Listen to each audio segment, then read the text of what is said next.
श्री भगवानुवाच प्रजहाति यदा कामान् सर्वान् पार्थमनोगतान् आत्मन्येवात्मना तुष्टः स्थितप्रज्ञस्तदोच्यते। श्री भगवान बोले, हे पृथानंदन, जिस काल में साधक मन में आई संपूर्ण कामनाओं का भली भांति त्याग कर देता है और अपने आप से अपने आप में ही संतुष्ट रहता है, उस काल में वह स्थिर बुद्धि कहा जाता है। व्याख्या। गीता की एक शैली है कि जो साधक जिस साधन के द्वारा सिद्ध होता है उसी साधन से उसकी पूर्णता का वर्णन किया जाता है। जैसे भक्ति योग में साधक भगवान के सिवा और कुछ है ही नहीं, ऐसे अनन्य योग से उपासना करता है, अतः सिद्ध अवस्था में वह संपूर्ण प्राणियों में द्वेष भाव से रहित हो जाता है। ज्ञान योग में साधक स्वयं को गुणों से सर्वथा असंबद्ध एवं निर्लिप्त देखता है, अतः सिद्धावस्था में संपूर्ण गुणों से सर्वथा अतीत हो जाता है। ऐसे ही कर्म योग में कामना के त्याग की बात मुख्य कही गई है, अतः सिद्धावस्था में वह संपूर्ण कामनाओं का त्याग कर देता है। यह बात इस श्लोक में बताते हैं। प्रजहाति यदा कामान् सर्वान् पार्थ मनोगतान्। इन पदों का तात्पर्य यह हुआ कि कामना न तो स्वयं में है और न मन में ही है। कामना तो आने जाने वाली है और स्वयं निरंतर रहने वाला है, अतः स्वयं में कामना कैसे हो सकती है? मन एक कारण है और उसमें भी कामना निरंतर नहीं रहती, प्रत्युत उसमें आती है मनोगतान, अतः मन में भी कामना कैसे हो सकती है? परंतु शरीर इंद्रियां मन बुद्धि से तादात्म्य होने के कारण मनुष्य मन में आने वाली कामनाओं को अपने में मान लेता है। चाहती क्रिया के साथ प्रय उपसर्ग देने का तात्पर्य है कि साधक कामनाओं का सर्वथा त्याग कर देता है, किसी भी कामना का कोई भी अंश किंचन मात्र भी नहीं रहता।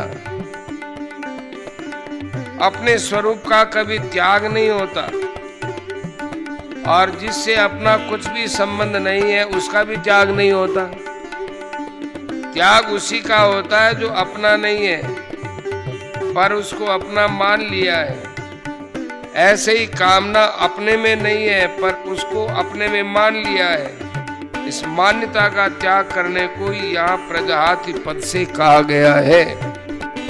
यहाँ कामान शब्द में बहुवचन होने से सर्वान पद उसके अंतर्गत आ जाता है। फिर भी सर्वान पद देने का तात्पर्य कोई भी कामना न रहे और किसी भी कामना का कोई भी अंश बाकी न रहे। आत्मन्येव आत्मना तुष्ट है। जिस काल में संपूर्ण कामनाओं का त्याग कर देता है और अपने आप से अपने आप में ही संतुष्ट रहता है, अर्थात अपने आप में सहज स्वाभाविक संतोष होता है।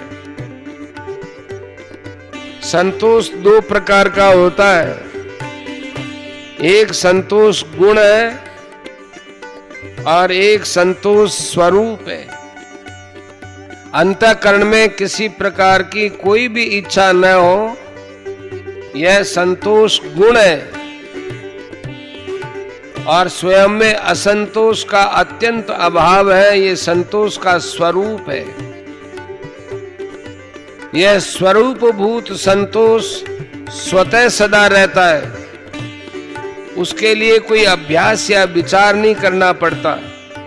स्वरूप भूत संतोष में प्रज्ञा स्वतः स्थिर होती है।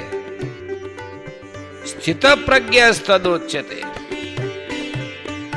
स्वयं जब बहुशाखा वाली अनंत कामनाओं को अपने में मानता है, उस समय भी कामनाएं वास्तव में अपने में नहीं होती हैं और स्वयं स्थित प्रज्ञ ही था, परंतु उस समय अपने में कामनाएं मानने के कारण बुद्धि स्थिर न होने से वह स्थित प्रज्ञ नहीं कहा जा सकता था, अर्थात उसको अपनी स्थित प्रज्ञता का अनुभव नहीं होता था।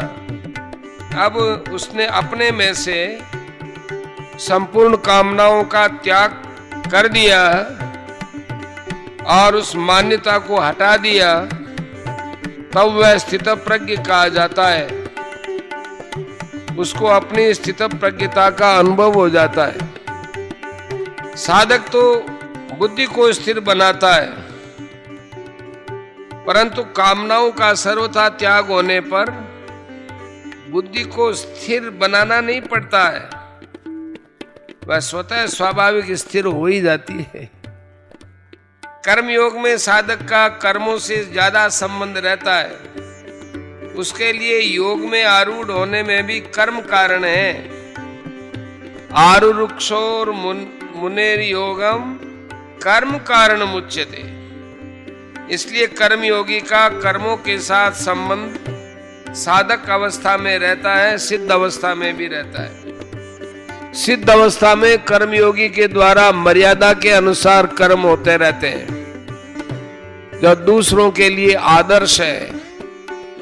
जैसे तीसरे अध्याय का 21वां श्लोक। इसी बात को भगवान ने चौथे अध्याय में भी कहा है कि कर्मयोगी कर्म करते हुए निर्लिप्त रहता है और निर्लिप्त रहते हुए ही कर्म करता है। कर्मण्य कर्म यह पश्चेत अकर्मणि च कर्म यह। भगवान ने 53वें श्लोक में योग की प्राप्ति में बुद्धि की 2 बातें कही थी।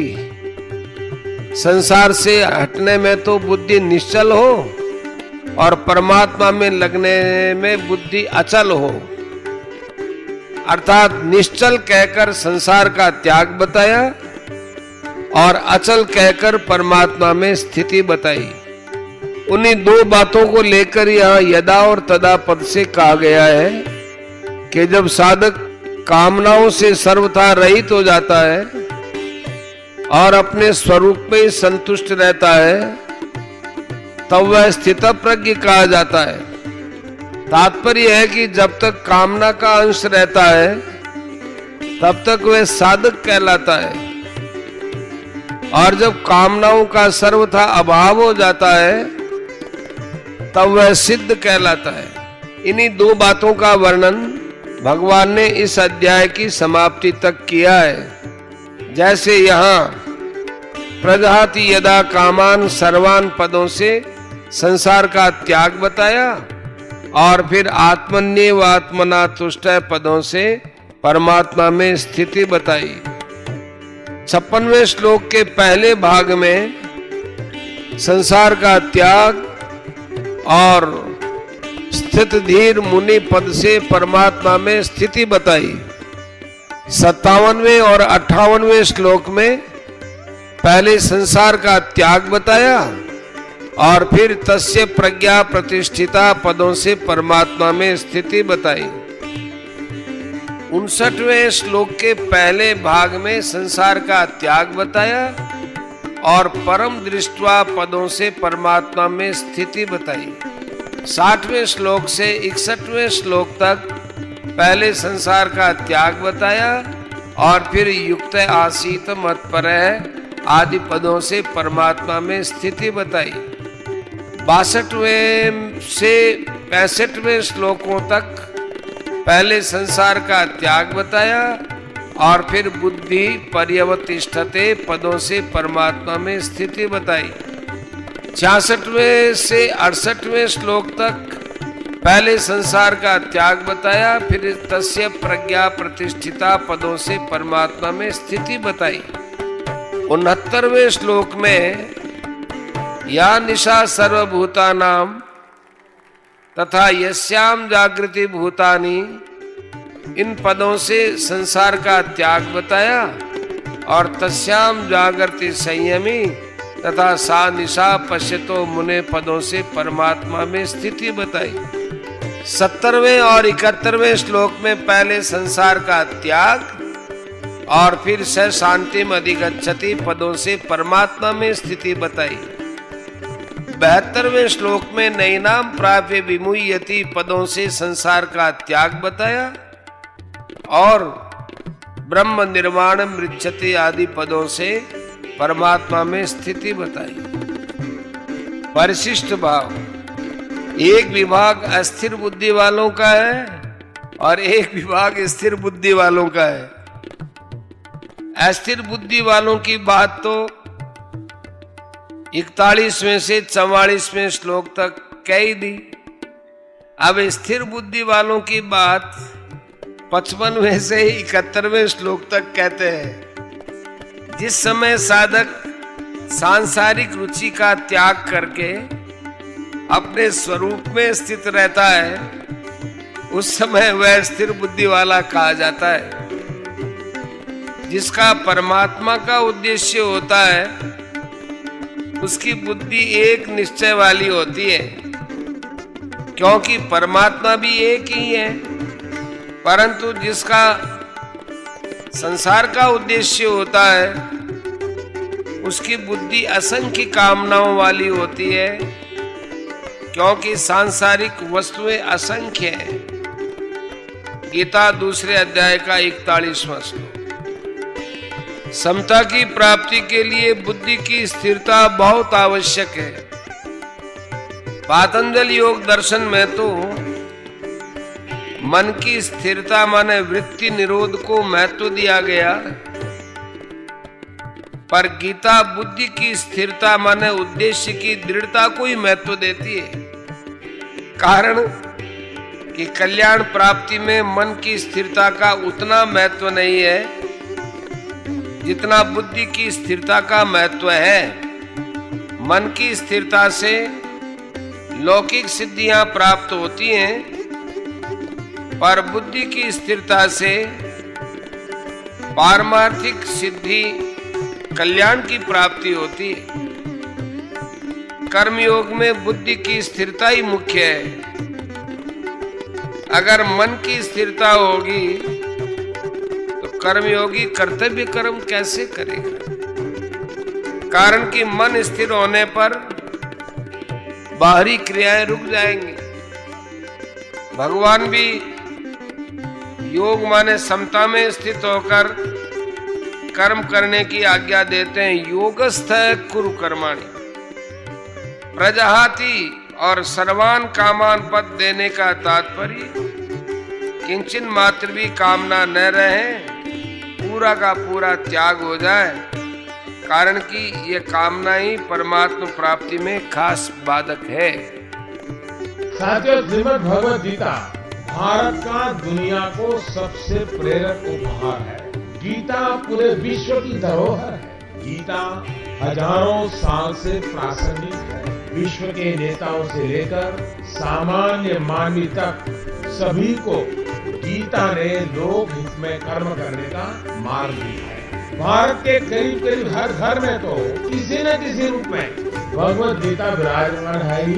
दुनिया भर के अनेक महान विभूतियां भी इसकी दिव्यता से अछूती नहीं रह। ज्ञान से लेकर विज्ञान तक हर क्षेत्र के अनेक लोगों की प्रेरणा कुरुक्षेत्र के मैदान पर कही गई अमर वाणी है।